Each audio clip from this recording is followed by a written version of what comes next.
નમસ્તે વિદ્યાર્થી મિત્રો, લિબર્ટી સ્કૂલ પરિવારના લેક્ચરમાં તમારું હાર્દિક Hey સ્વાગત there. છે. Subscribe to my channel and also press this bell icon. સુવાહકની કઈ રીતે કામ કરે છે, સુવાહકની અંદર કેવું મહત્વનું છે, બરાબર? સ્થિત વિદ્યુતશાસ્ત્ર અહીં ચર્ચા કરી હતા. છેલ્લે આપણે ચાર ટોપિક જોયા હતા. પહેલો ટોપિક શું જોયો હતો કે અંદરના ભાગમાં વિદ્યુતક્ષેત્ર કેવું હોય છે, શૂન્ય હોય છે. પછી બીજો શું ટોપિક જોયો હતો કે એની ઉપર કોઈ વધારાનો કોઈ વીજભાર હોતો નથી, અંદરના ભાગમાં કોઈ વધારાનો વીજભાર હોતો નથી. ત્રીજી વસ્તુ જોઈ હતું કે વિદ્યુત સ્થિતિમાન કેવું હોય છે, અચળ. કેવું હોય છે? અચળ હોય છે. અને આપણે છેલ્લે ચર્ચા કરી હતી કે દરેક ભાગની અંદર જે ઘટક જે આપણે જોવા મળે છે, શું જોવા મળે છે? દરેક સપાટી પર શું હશે? વિદ્યુત સ્થિતિમાન કેવું હોય છે? અચળ હોય છે. ઓકે. અને છેલ્લે જોયું હતું કે સ્થાયી સ્થિતિની અંદર વિદ્યુતભાર કેવો હોય છે? શૂન્ય હોય છે. તો આપણે બધી ચર્ચા કરી ચૂક્યા છો. હવે આપણે જે નેક્સ્ટ ટોપિક છે કે વિદ્યુતભારી સુવાહકની સપાટી પર છે, વિદ્યુતભારી સુવાહકની સપાટી પર વિદ્યુત ક્ષેત્રનું સૂત્ર મેળવો. શું મેળવો? વિદ્યુત ક્ષેત્રનું સૂત્ર મેળવવાનું છે. પણ ક્યારે? તો કઈ રીતે મેળવીશું? સમજી કે મારી પાસે આ કોઈ સુવાહક છે. શું છે? આ સુવાહક છે. હવે આ રીતે સુવાહક છે, એટલે આ રીતે કોઈ મોટો સુવાહક છે. સુવાહકની અંદરના ભાગમાં સુવાહકની સપાટી ઉપર એક આ રીતે કોઈ વર્તુળ હોય ને, જે આપણે કહીએ કે નળાકાર. શું લઈએ છીએ? નળાકાર હોય એવું પિન બોક્સ. શું લેવામાં આવે છે?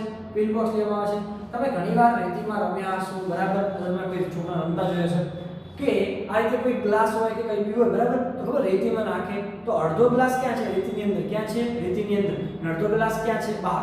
એ રીતે આપણે એક પિન બોક્સ લઈશું. શું લઈશું? કરે પિન બોક્સ. લાઈક ગોસિયન સપાટી આપણું પિન બોક્સ છે. આ રીતે જોવા જઈએ તો અંદરના ભાગમાં આ રીતે પિન બોક્સ લઈએ છીએ.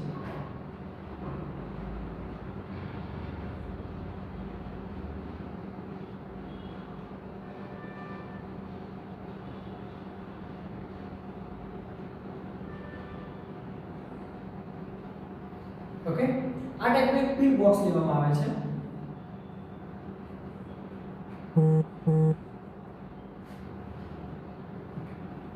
એની ઉપર જે વીજભાર છે એ જોવા જઈએ તો આ વીજભાર છે. એની પૃષ્ઠ વીજભાર ઘનતા છે સિગ્મા. કેટલી છે? સિગ્મા.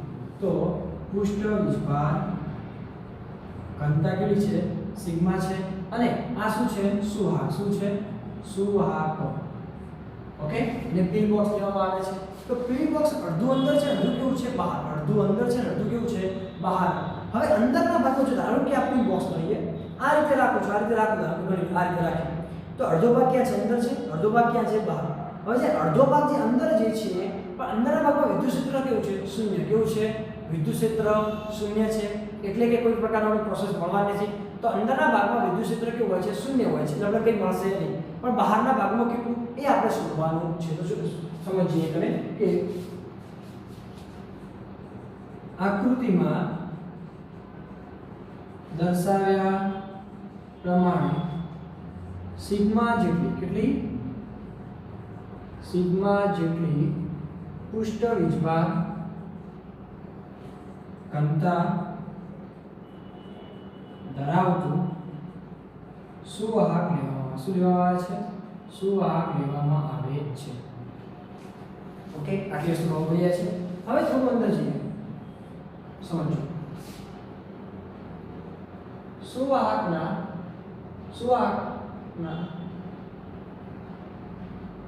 ની સપાટી પર પિન બોક્સ નામનું ગોસિયન પૃષ્ઠ શું લેવામાં આવે છે? ગોસિયન પૃષ્ઠ લેવામાં આવે છે. પિન બોક્સનો અડધો ભાગ સુવાહકની અંદર અને અડધો ભાગ બહાર તરફ છે. શું છે? બહાર તરફ છે. તો જે પિન બોક્સની અંદર આપણે જે રાખ્યું છે, અડધો ભાગ ક્યાં છે? અંદર. અડધો ભાગ કેવો છે? બહાર. હવે સુવાહકની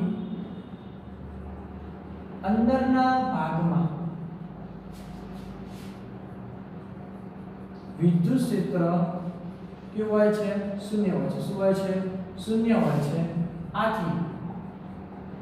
આથી તેની સાથે સંકળાયેલ ફ્લક્સ શૂન્ય થાય છે. શું થાય છે? સંકળાયેલ ફ્લક્સ શૂન્ય થાય છે. પહેલી કન્ડિશન પર ખબર પડી જાય છે. ચલો આટલા સુધી ક્લિયર. ઓકે, ફરી જોઈ લઈએ કે એક સુવાહક લેવામાં આવે છે. સુવાહક ઉપર શું કીધું આપણે એકને એક પ્લેન બોક્સમાં ઘૂસીને સપાટી લીધી છે. અડધો ભાગ ક્યાં છે? અંદર છે. અડધો ભાગ ક્યાં છે? બહાર છે. અંદરના ભાગમાં વિદ્યુત ક્ષેત્ર કેવું હોય? શૂન્ય હોય. આપણે ભણી ચૂક્યા એટલે એની સાથે સંકળાયેલું ફ્લક્સ પણ શું હશે? શૂન્ય હશે. એટલે આપણે ક્લિયર થઈ જશે. હવે બીજી વસ્તુ જોવા જઈએ તો આપણે જોઈએ પિન બોક્સના બહારના ભાગનું ક્ષેત્રફળ ds કેટલું છે? ds છે. આથી તેની સાથે સંકળાયેલ પૃષ્ઠ વિભાર ઘનતા આપણે ખબર છે પૃષ્ઠ વિભાર ઘનતા બરાબર શું છે આપણી પાસે? તો સિગ્મા બરાબર q ds છે. તો q બરાબર શું થશે? Sigma ds. આપણે યાદ રાખીશું q બરાબર શું છે? Sigma ds. ચલો બાકી વસ્તુ આપણને મળી જાય છે. બીજી સાથે આપેલ પૃષ્ઠ સાથે સંકળાયેલ ફ્લક્સ તે શું મળશે તમને? મને phi બરાબર e ds. શું બનશે? e ds બરાબર. ચલો e ds આપણે સંકલન લેતા નથી. e ds શું લઈએ? cos θ.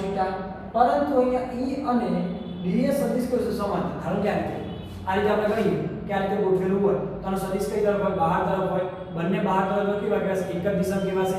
એક જ દિશામાં તો θ કેટલો થશે? શૂન્ય. કેટલું થાય છે? θ બરાબર 0. એટલે cos θ કેટલું થઈ જશે?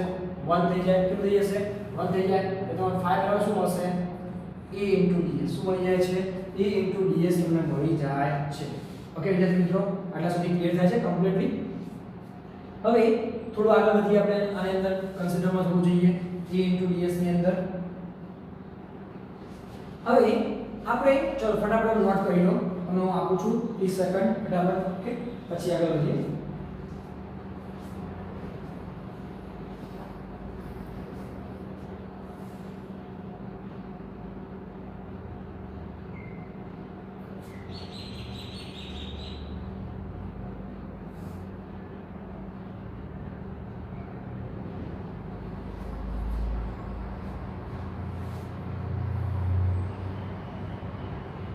ઓકે વિદ્યાર્થી મિત્રો, તમારે લખાઈ ગયું હશે.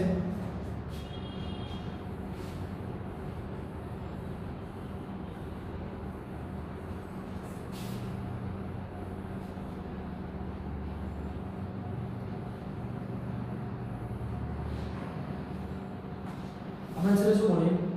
phi બરાબર e ds. હવે આપણે વાપરીએ છીએ ગૌસના નિયમ પરથી. કયા નિયમ પરથી? ગૌસના નિયમ પરથી. આપણે પાસે શું છે? phi બરાબર e ds બરાબર શું છે? q epsilon 0. શું છે? q epsilon 0. e ds ની કિંમત કેટલી છે? છેલ્લે સંતુલન વાળી e ds. q ની કિંમત આપણે મેળવી આગળ સિગ્મા ds કેટલી છે? Sigma ds. નીચે શું આવશે? epsilon 0. અહીંથી ds શું જશે? કેન્સલ. તો e બરાબર તમને શું મળે? Sigma epsilon 0. જો તમારે સદિશ લખવું, શું લખ્યું? સદિશ. તો પાછા શું કરવું પડે? n caret. જ્યાં n કેરેટ એ વિદ્યુત ક્ષેત્રની દિશામાંનો શું છે? એકમ સદિશ. શું છે?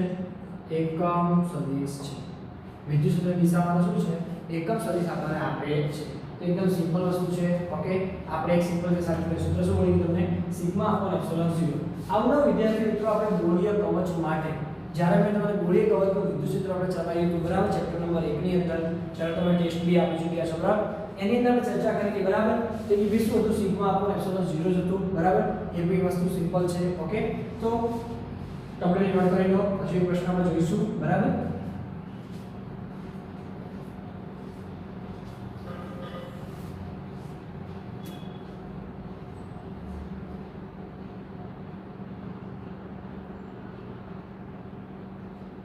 ચલો વિદ્યાર્થી મિત્રો, નેક્સ્ટ પ્રશ્ન આગળ વધી.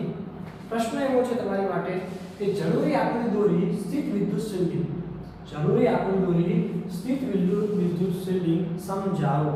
આપણે ચર્ચા કરી હતી કે જ્યારે સ્થિત વિદ્યુત શિલ્ડિંગ શું છે? શિલ્ડ એટલે શું? શિલ્ડ એટલે કવર. શું કહેવાશે? કવર. કવર એટલે કે એક ટાઈપનું આપણે રક્ષણ કરતા. શું કરતા હોય? રક્ષણ કરતા હોય. આપણા ઘરે છત હોય, બરાબર, આગળ છત હોય. શા માટે હોય? કે વરસાદ ના આવે, તડકો ના આવે. ટાબુ હોય કે શું હોય છે? કારણ કે ઘરે જે છત બનાવવામાં આવે છે, દેવાની હોય, પતરાની હોય કે ભાઈ ટાબુ હોય, એ છત શા માટે બનાવો છો? કે વરસાદ ના પડે, તડકો ના આવે, ધૂળ ના ઉડે. તો છત એક પ્રકારનું કવર કરે. શું કરે છે? કવર કરે છે. પરંતુ સુવાહકની અંદર આ શું છે? વિદ્યુત શિલ્ડિંગ એટલે શું? વિદ્યુતનું કઈ રીતે રક્ષણ થશે એ આપણે વસ્તુ સમજવાનું છે. ધારો કે કોઈ સુવાહક પદાર્થ લેવા, શું લેવામાં આવે છે? સુવાહક પદાર્થ લેવામાં આવે છે અને એની અંદર એક બખોલ કરવાનું. શું કરવાનું છે? બખોલ.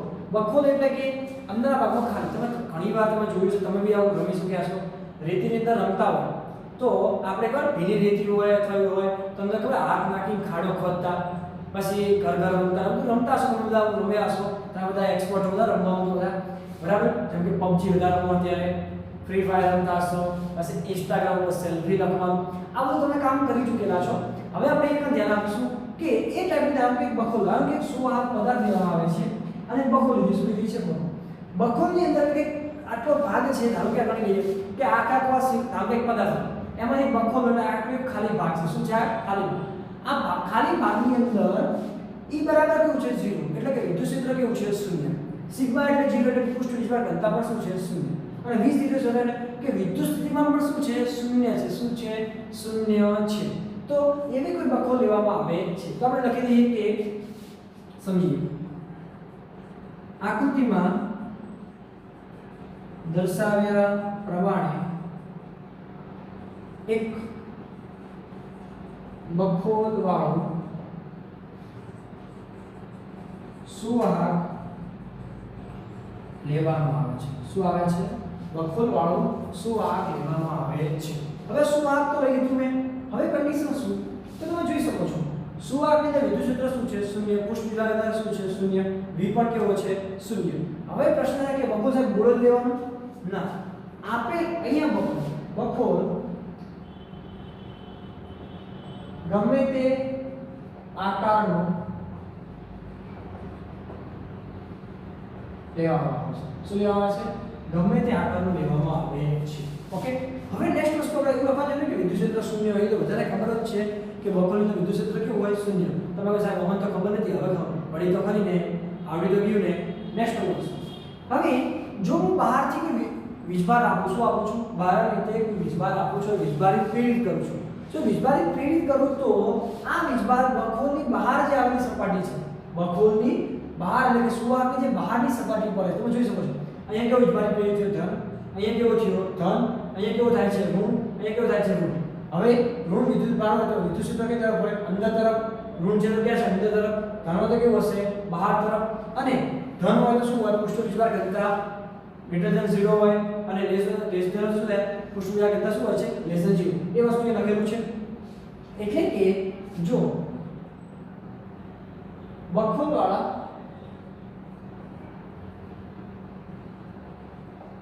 બખોલવાળા સુવાહક પર વીજભાર પ્રેરિત કરવામાં આવે તો તે વીજભાર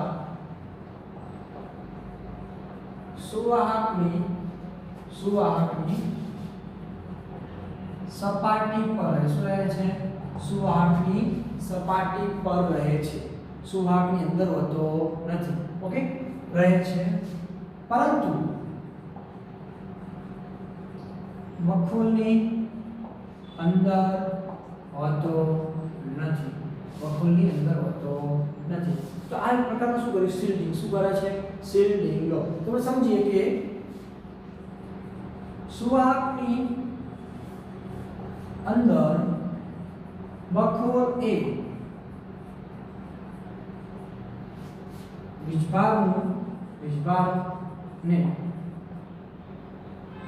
વીજભારથી શિલ્ડિંગ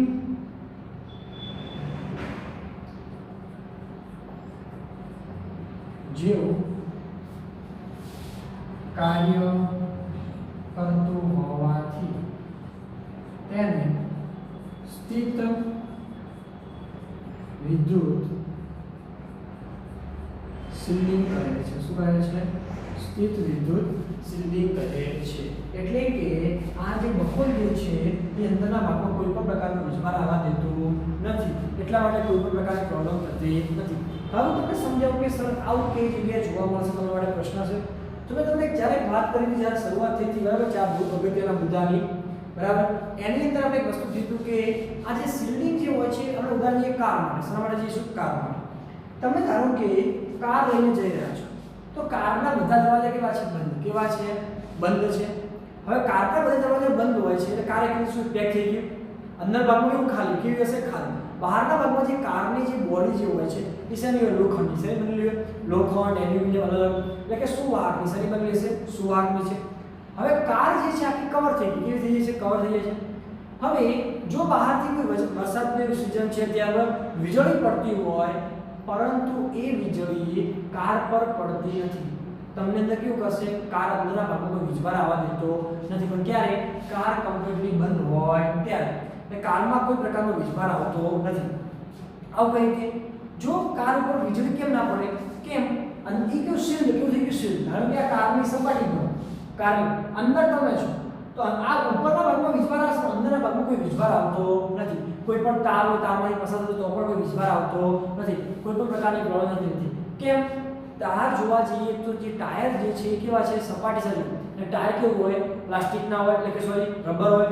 રબર કેવું કહેવાય? અવાહક કહેવાય. એટલા માટે કોઈ વિદ્યુત પ્રવાહ પસાર થતો નથી. એના કારણે કેવું કામ કરે છે? શિલ્ડિંગ જેવું. કેવું કામ કરે છે? શિલ્ડિંગ જેવું કામ કરે છે. તમે કારનું ઉદાહરણ ત્યાં લખી શકો છો. ઓકે વિદ્યાર્થી મિત્રો, તો કમ્પ્લીટલી નોટ કરો ફટાફટ.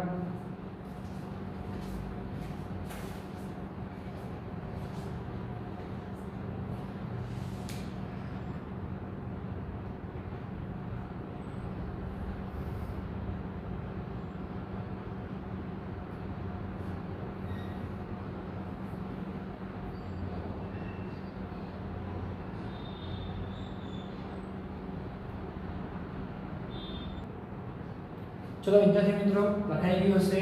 તો વિદ્યાર્થી મિત્રો, અત્યારે આટલું જ રાખીએ છીએ, કેમ કે નેક્સ્ટ નવો ટોપિક આખો અલગ છે થોડો, બરાબર. એને છે તો શું આગની સાથે કન્ડક્ટ કરવાનો, પણ આપણે એક વસ્તુ શીખ્યા હતા, ડાઇલેક્ટ્રિક. શું શીખ્યા હતા? ડાઇલેક્ટ્રિક. જ્યારે પહેલા ચેપ્ટરમાં આવી ગયા મેં કીધું કે ચેપ્ટર 2 ની અંદર આપણે કમ્પ્લીટલી સમજીશું. ઓકે, તો નેક્સ્ટ ટોપિક છે આપણા માટે ડાઇલેક્ટ્રિક. બહુ અગત્યની વસ્તુ છે, પરીક્ષાની દ્રષ્ટિએ પૂછાય છે, બરાબર. અને એના નીટની અંદર 1 થી 2 ક્વેશ્ચન મળી જાય છે ઘણી વખત, બરાબર. તો આપણે એને બી કવર કરવાનું છે. તો મળીએ નેક્સ્ટ લેક્ચરની અંદર. Thank you very much.